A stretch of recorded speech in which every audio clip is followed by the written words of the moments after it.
Bucher press is going to be the last big piece that goes in, and it'll be up on a platform about 4 feet high. It's a hydraulic filter press. It acts as a big accordion, so this entire unit opens and closes and squishes the water out of the product's slurry hydrochar.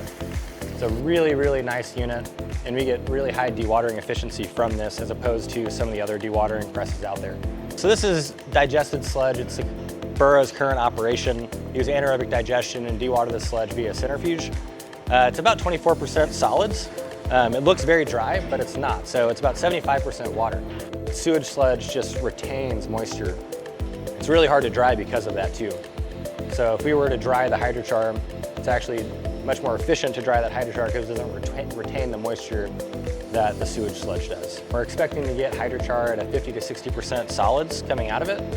And whenever we compare that to normal sludge dewatering, it's about double the amount of solids coming out. So normal sludge dewatering gets you between 20 and 30%, and this will get you between 50 to 60% total solids.